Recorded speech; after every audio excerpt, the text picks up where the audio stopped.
Assalamualaikum warahmatullahi wabarakatuh. Selamat pagi Bapak Ibu tim penilai. Perkenalkan, saya Nailatun Nadrah SSTMKM dengan NIDN 0109108501. Saya adalah dosen tetap di Prodi D3 Kebidanan Fakultas Ilmu Kesehatan Institut Teknologi dan Kesehatan IKABINA. Video ini dibuat sebagai salah satu kelengkapan pernyataan diri dosen dalam unjuk kerja Tridharma Perguruan Tinggi PDD UKT-PT dalam bidang pengajaran. Nah, dalam kesempatan ini, mata kuliah yang saya ambil adalah konsep midwifery holistic care. Dalam proses pembelajaran, saya menggunakan metode DIA, yaitu Delivery, Interaction, dan Assessment. Dari hasil pembelajaran, mahasiswa diharapkan mampu mengikuti perkuliahan konsep midwifery holistic care.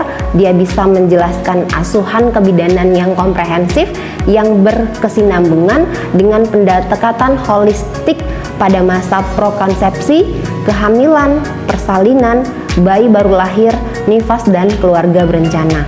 Nah, dan bagaimana juga nanti mahasiswa bisa menjelaskan kasus-kasus kebidanan dalam hal dipandang dari sisi holistik, sehingga nantinya berbagai teknik terapan dalam holistic care yang didapatkan dari hasil penelitian atau evidence based dapat diterapkan dalam asuhan kebidanan yang komprehensif, di mana diharapkan nanti dapat melaksanakan asuhan kebidanan yang bertanggung jawab, mandiri, ataupun juga dalam kerja kelompok dalam tim. Adapun kajian materi pembelajaran dari konsep midwifery holistic care, yaitu konsep manusia secara holistik, model konseptual pelayanan holistik, hubungan holistic care dengan asuhan kebidanan prakonsepsi, asuhan kebidanan holistik pada masa ibu hamil, asuhan kebidanan holistik pada masa ibu bersalin, asuhan kebidanan pada ibu nifas, dan juga evidence based terkait holistic care dalam kebidanan. Adapun sistem pembelajaran yang saya lakukan adalah dengan melakukan perkenalan untuk membangun keakraban antara dosen dan mahasiswa. Selanjutnya akan melakukan brainstorming dengan harapan dapat menciptakan lingkungan yang kondusif, bebas, dan terbuka sehingga mendorong mahasiswa untuk berperan aktif selama proses perkuliahan. Selanjutnya saya akan membahas kontrak perkuliahan, di mana hal ini adalah untuk membuat kesepakatan terkait proses perkuliahan selama 1 semester ke depan. Dalam diskusi saya biasanya memotivasi mereka untuk belajar dan giat sehingga fokus dan serius dalam perkuliahan. Selanjutnya akan membagi tugas kelompok sehingga mengetahui sejauh mana pemahaman masing-masing mahasiswa terkait proses pembelajaran yang telah dilakukan, bisa terkait dengan tugas, kuis, atau presentasi. Nah, seperti itulah gambaran dari perkuliahan yang akan dilakukan dalam 1 semester dengan mata kuliah midwifery holistic care. Adapun rujukan pembelajaran sebagai bentuk strategi delivery adalah proses penyampaian materi kepada mahasiswa dengan menggunakan beberapa textbook ataupun jurnal penelitian. Adapun salah satu textbooknya adalah terbitan Elsevier, yaitu Midwifery Preparation Practice. Kemudian ada media online yang dapat digunakan untuk mencari topik-topik pembelajaran terkait dengan materi perkuliahan. Biasanya di awal pertemuan dilakukan review pembelajaran yang mana fungsinya adalah untuk mengingat kembali materi-materi pembelajaran yang telah disampaikan sebelumnya dan dikaitkan dengan materi yang akan disampaikan. Strategi kedua adalah case method dan collaborating learning dengan memberikan contoh kasus secara kolaborasi dengan masalah yang terkait dengan pembelajaran, serta dapat memberikan kuis sehingga mahasiswa lebih semangat dan semakin termotivasi untuk mempelajari materi yang disampaikan. Pelaksanaan asesmen dalam pembelajaran juga disampaikan. Dalam proses ini bagaimana cara saya melakukan evaluasi terhadap mahasiswa. Di awal pertemuan dijelaskan bahwa ada bobot-bobot penilaian dari mata kuliah, di mana ada tugas sebanyak 25%, kuis 15%, ujian tengah semester 20%, dan ujian akhir semester sebanyak 40%. Selanjutnya saya akan menampilkan proses pembelajaran saya di kelas dengan mata kuliah konsep midwifery holistic care secara tatap muka. Selamat menyaksikan. Assalamualaikum warahmatullahi wabarakatuh. Waalaikumsalam Selamat pagi adik-adik semuanya.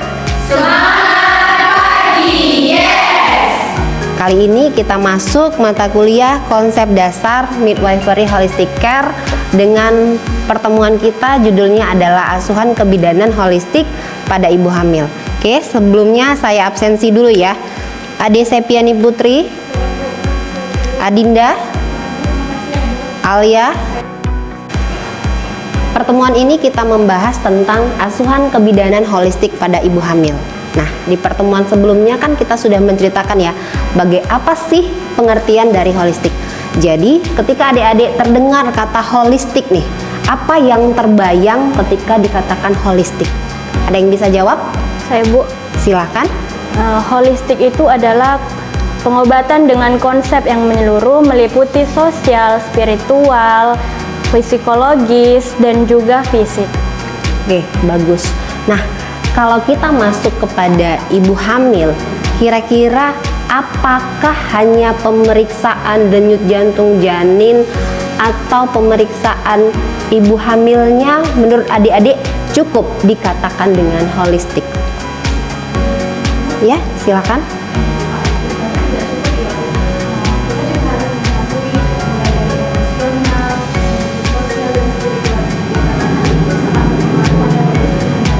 Nah, itulah dia yang dikatakan dengan asuhan kebidanan holistik pada ibu hamil. Bahwa tidak hanya pada kita saat melakukan pemeriksaan fisik saja, tidak hanya cerita tentang berapa bulan usia kehamilannya, tetapi bagaimana emosi, fisik, sosial, budaya, spiritual mempengaruhi kesehatan ibu dan janin, sehingga pada saat kita melakukan antenatal care, yaitu pemeriksaan kehamilan, kita harus mengkaji berbagai aspek. Itulah yang katanya holistik. Kita nggak bisa lagi hanya datang ibunya, periksa tekanan darah, nadi, suhu, usia kehamilan, denyut jantung, tapi kita mengkaji bagaimana perasaan ibu hari ini, ya kan? Nah, bagaimana lingkungannya, bagaimana hubungannya dengan Tuhan. Nah, itu hal-hal yang penting yang harus ada dalam asuhan kebidanan yang holistik. Nah, jadi tujuan asuhan holistik ini bukan hanya sehat secara fisik, tapi bagaimana kita memberikan perawatan optimal selama masa kehamilan, sehingga ada kualitas hidup yang ada pada ibu hamil. Secara fisik mungkin ibunya kelihatan sehat-sehat aja, ya kan? Nah, tapi belum tentu ketika kita melakukan pengkajian dokumentasi Varney yang 7 langkah itu, emosinya dalam keadaan baik-baik saja. Atau mungkin ibunya lelah setelah beraktivitas, sehingga hal-hal itulah yang harus kita intervensi. Jadi ada kata kunci di setiap masalah atau kata kunci di setiap kita melakukan asuhan, sehingga kita bisa memberikan perawatan yang optimal. Terus apalagi kita bisa mencegah terjadinya komplikasi. Contohnya ada kejadian kurang energi kronis. Salah satu indikatornya adalah lingkar lengan atas. Jadi ketika kita lakukan pemeriksaan fisik lingkar lengan atas, kita bisa memperoleh status gizinya ibunya ini kek atau tidak, atau misalnya ibu anemi. Terus intervensi kita apa? Dari pola makan. Nah, pola makan biasanya berhubungan dengan sosial ekonomi. Jadi berkesinambungan dari seluruh aspek. Itulah yang katanya holistik. Terus apa lagi? Bahwa kita mendukung ibu hamil persiapan mental, spiritual dalam menghadapi persalinan. Itulah yang katanya komprehensif, bahwa asuhan kita selama hamil tidak selesai di ibu hamil, tapi bagaimana mempersiapkan persalinan yang lancar. Selanjutnya ada pendekatan holistik. Nah, inilah yang poin yang paling penting. Jadi ada 4 aspek dalam pendekatan holistik. Ada fisik, psikologis, sosial, dan spiritual. Nah, setiap aspek ini ketika kita masukkan ke asuhan kebidanan itu pasti berbeda-beda. Berbeda-beda juga dengan setiap pasien. Jadi, kalaupun punya beberapa pasien dengan kasus yang sama, belum tentu aspek fisik, psikologi, sosial, dan spiritualnya akan sama. Nah, kita bedah dari aspek fisik. Fisik ini ya, pemeriksaan rutin yang kita lakukan yaitu antenatal care, pemeriksaan kehamilan, head to toe katanya, mulai dari ujung rambut sampai ujung kaki. Nah, dan kita melakukan pemantauan tumbuh kembang janin. Dari mana? Dari detak jantung janin, dari taksiran berat badan si janin. Terus apalagi dari aspek fisik? Ada gizi. Kenapa? Aspek gizi ini yang mempengaruhi tumbuh kembang dan kesehatan janin. Jadi ketika kita cerita tentang asupan makanan, makanan itu yang harus kita bilang adalah jangan hanya mengikuti FOMO, tahu ya, yang tren-tren sekarang, tapi bagaimana kandungan nilai gizinya. Lebih mudah dan lebih murah kita menggunakan makanan-makanan yang ada di sekitar. Nggak mahal ya, telur pasti ada nggak?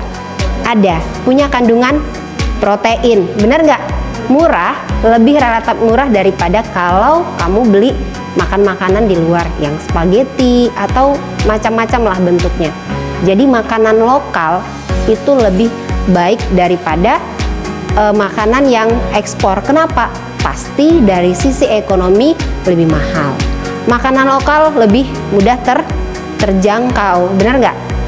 Nah, dan juga bagaimana aktivitas fisik. Aktivitas fisik ini apa yang mau kita lihat? Dari sisi pekerjaannya, apakah ibu bekerja atau tidak? Karena hal yang berbeda, apakah ibu ini adalah ibu rumah tangga dan ibu yang bekerja di luar. Terus ada aspek psikologi, dukungan emosional. Dukungan emosional ini sangat penting. Dukungan emosional itu seperti penerimaan. Dari mana kita dapat? Kalau ibu hamil dari mana? Dari kita, bidan, dari suami, dari keluarga. Nah, berdasarkan penelitian yang paling berperan penting adalah suami atau pendamping. Kenapa? Aspek penerimaan kehamilan. Dan ibunya butuh konseling serta pengelolaan stres. Kenapa? Secara psikologi.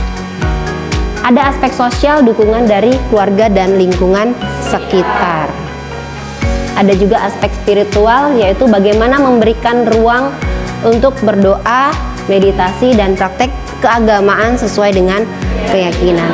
Jadi dalam holistik itu ada hubungan kita manusia dengan Tuhan, kita dengan manusia, dan kita dengan lingkungan. Jadi harus seimbang. Itu dia untuk pendekatan secara holistik. Ini adalah tentang bagaimana pengkajian holistik. Nih, yang saya bilang tadi bahwa kita perlu mengisi yang 7 langkah Varney. Ya kan? Mulai dari pengkajian ibunya nanti, bagaimana kita menegakkan diagnosa, masalah, kebutuhan, sehingga kita bisa merencanakan intervensi apa yang akan kita lakukan sama ibu hamil sampai kita melakukan evaluasi. Jadi ketika pengkajiannya ada yang keliru atau ada yang tertinggal, mungkin akar masalah dari si ibu hamil tersebut tidak akan tercapai. Jadi ada riwayat kehamilan, status gizi, sampai dengan dukungan keluarga. Di situ nanti akan ditanyakan berapa usia kehamilan ibunya, ya kan? Berapa jumlah jarak anaknya, KB apa yang pernah dilakukan. Nah, ada atau tidak penyakit kronis, sehingga kita tahu ada nggak komplikasi yang menyertai kehamilan si ibu tersebut.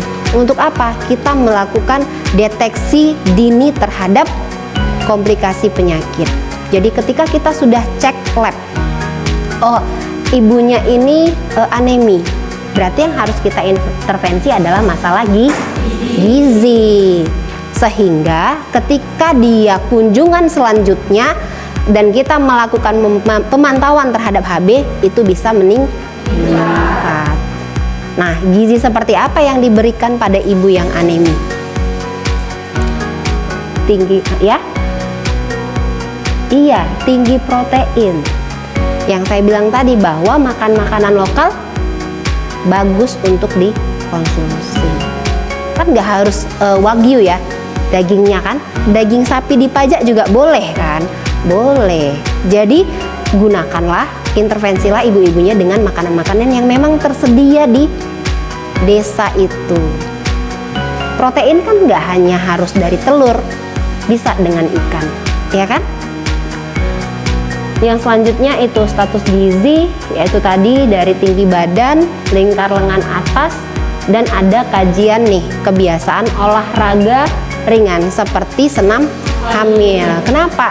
Ketika ibunya beraktivitas itu akan lebih mempermudah atau memperlancar proses persalinan dibanding ibunya yang tidak pernah beraktivitas fisik atau berolahraga.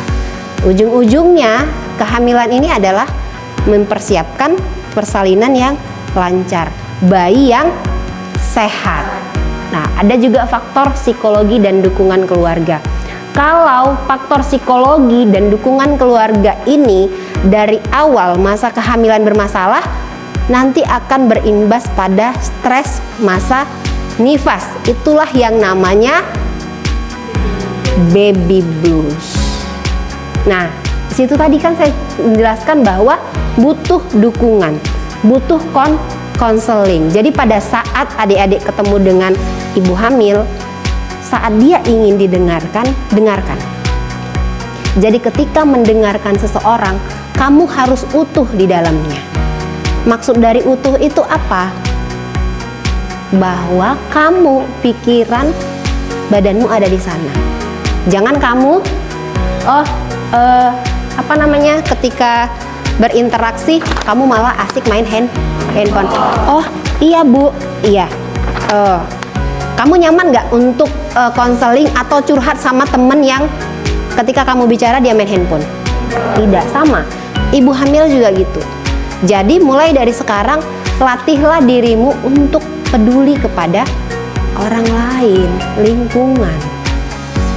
Kenapa? Karena ternyata dukungan psikologi yang diterima ibu hamil ini mempengaruhi masa sampai ke masa nifas. Dan ada ya beberapa kejadian yang kemarin dia membunuh bayinya gitu ya. Kenapa? Karena baby blues. Ujung-ujungnya dari mana? Dari dukungan keluarga. Kalau keluarganya tidak mendukung, itulah peran kita sebagai seorang bidan dalam memberikan dukungan. Bagaimana mengatasi kecemasan? Kecemasannya masalah apa? Saya anak pertama, saya takut melahirkan. Ya kan? Oh, berarti ibunya cemas melahirkan. Nah, yang harus kita intervensi, yang harus kita edukasi adalah bagaimana mengatasinya. Oh, ibu kan bisa senam hamil. Senam hamil melenturkan otot-otot panggul sehingga persalinannya nanti yang diharapkan adalah lancar. Atau ada namanya teknik relaksasi. Jadi secara holistik banyak intervensi yang dihasilkan untuk mengatasi kecemasan. Oke? Bagaimana kepercayaan, pantangan, adat budaya yang harus diperhatikan. Jadi ketika kamu masuk ke dalam suatu lingkungan, kalau itu bertentangan dengan budayamu, tetapi ada di budaya ibu hamil tersebut, nah perlu Anda adik-adik catat, yang penting tidak menyebabkan kesakitan, kematian pada si ibu dan bayinya. Ya contohnya misalnya, oh ibu hamil nggak boleh keluar tengah hari gitu. Ya udah, posyandunya nanti dimajukan pagi hari gitu. Jadi kenapa? Biar tidak bertentangan sehingga dia pun merasa bahwa dia itu didukung, bukan hanya dari lingkungan adat budaya, tapi dari bidan sebagai pendukung ibu hamil. Nih, jadi ada berbagai macam contoh intervensi, ada latihan fisik, ya kan? Ada juga keterlibatan kunjungan rumah, ada secara psikologi, edukasi, membuat kelas ibu hamil, ada juga yang doa bersama. Nah, peran bidannya bagaimana?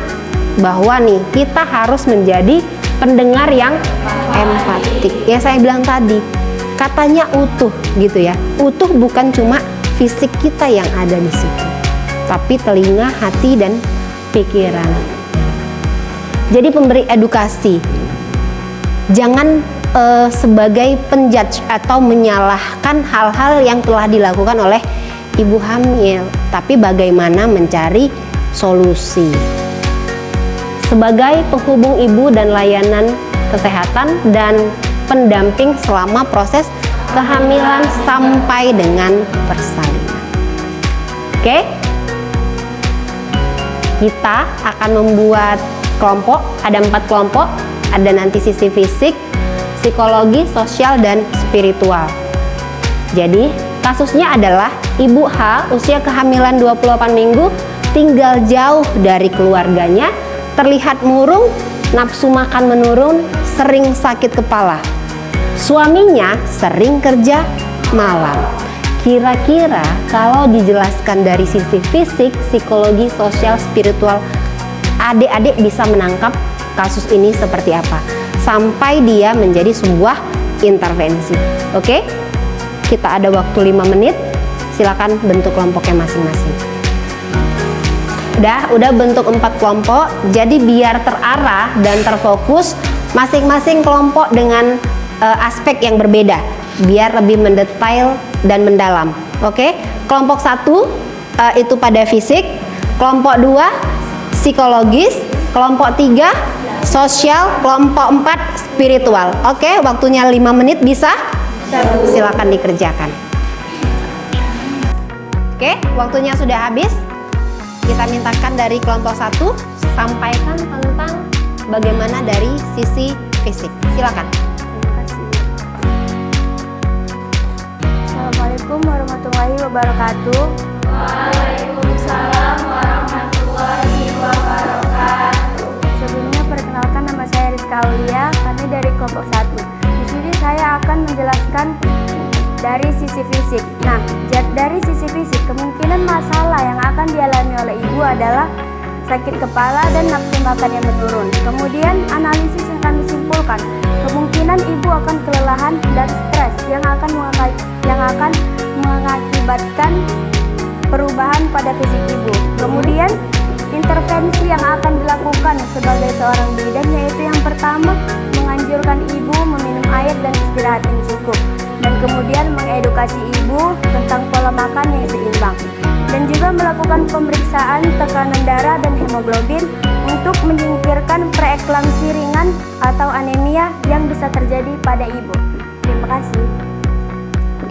Nah, berarti bisa disimpulkan bahwa intervensi secara fisik konseling karena memberikan edukasi, banyak minum air putih. Nah, kita lanjutkan aspek psikologi, silakan kelompok 2.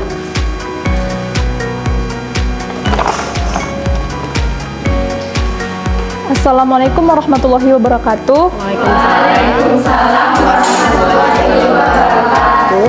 Kami dari kelompok 2 akan menjawab pertanyaan, yaitu yang mana pertanyaan dari aspek psikologis. Yang mana masalahnya kemungkinan ibu murung, mengalami stres atau kecemasan. Kemudian analisisnya ditinggal keluarga ataupun kurang dukungan yang dapat menimbulkan beban emosional. Dan intervensinya yaitu lakukan pendekatan empatik dan konseling dasar. Ajarkan teknik ringan seperti pernapasan dalam atau melihat hal-hal yang positif. Kemudian yang terakhir, ajak bergabung dalam kelompok ibu hamil seperti olahraga dan senam ibu hamil. Terima kasih, Bu. Oke, jadi intervensinya ikut serta dalam kelompok ibu hamil atau senam ibu hamil. Nah, poin yang ketiga, aspek sosial, silakan kelompok 3.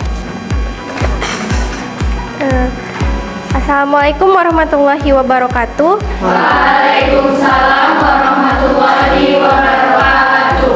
Saya dari kelompok 3 akan menjawab pertanyaan dari sisi aspek sosial. Terdapat masalah ibu merasakan dukungan sosial rendah karena tinggal jauh dari keluarga dan suami sering kerja malam. Analisisnya, ibu merasakan kesepian dapat memperburuk kondisi fisik dan psikologis ibu. Nah, yang kemudian terdapat intervensi yang kita lakukan kepada ibu, yaitu dorongan komunikasi rutin dengan keluarga melalui telepon atau video call, dan libatkan suami dalam waktu yang tersedia, misalnya saat akhir pekan. Kemudian libatkan tetangga atau komunitas lokal jika memungkinkan. Terima kasih. Oke, jadi ada di situ intervensinya adalah komunikasi, bisa mengunjungi keluarga. Nah, yang terakhir ada aspek spiritual, silakan kelompok 4. Assalamualaikum warahmatullahi wabarakatuh. Waalaikumsalam warahmatullahi wabarakatuh. Nah, menurut dari kelompok kami, Bu, tentang aspek spiritual itu masalahnya tidak disebutkan secara langsung. Tetapi kemungkinan si ibu merasa tertekan terhadap pikirannya yang kosong. Nah, adapun analisisnya yaitu bisa menjadi sumber kekuatan saat tidak ada dukungan secara langsung. Kemudian intervensinya yaitu tanyakan kepada ibu apakah ibu punya kebiasaan beribadah atau berdoa. Kemudian beri ruang dan dorongan untuk melakukan kegiatan spiritual keyakinan seperti berdoa dan berzikir. Terima kasih, Bu. Oke, jadi dari aspek spiritual tadi ada doa. Nah, jadi dari satu kasus ini kita bisa menyimpulkan bahwa konseling senam hamil, komunikasi atau kunjungan rumah dan berdoa adalah intervensi yang bisa dilakukan terhadap masalah ibu A usia kehamilan 28 minggu. Nah, jadi pengkajian holistik itu merupakan dasar dalam kita melakukan pelayanan menyeluruh. Kenapa? Bahwa ujung tombak kita adalah untuk meningkatkan derajat kesehatan ibu hamil. Ingat, bukan hanya kesehatan secara fisik, tapi emosional, sosial, dan spiritual.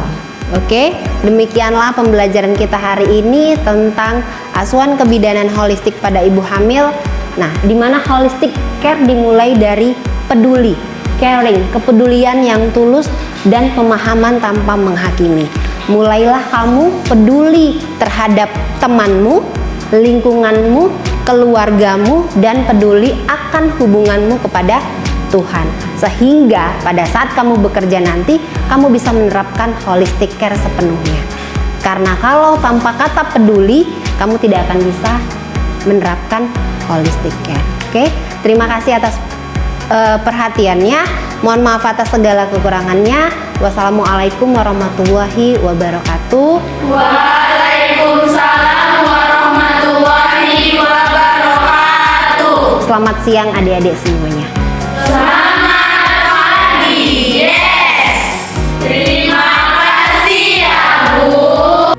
Demikianlah video pembelajaran ini saya persembahkan dalam unjuk karya PDD UKT-PT. Semoga bermanfaat untuk mahasiswa dan masyarakat luas pada umumnya. Wassalamualaikum warahmatullahi wabarakatuh. Selamat pagi.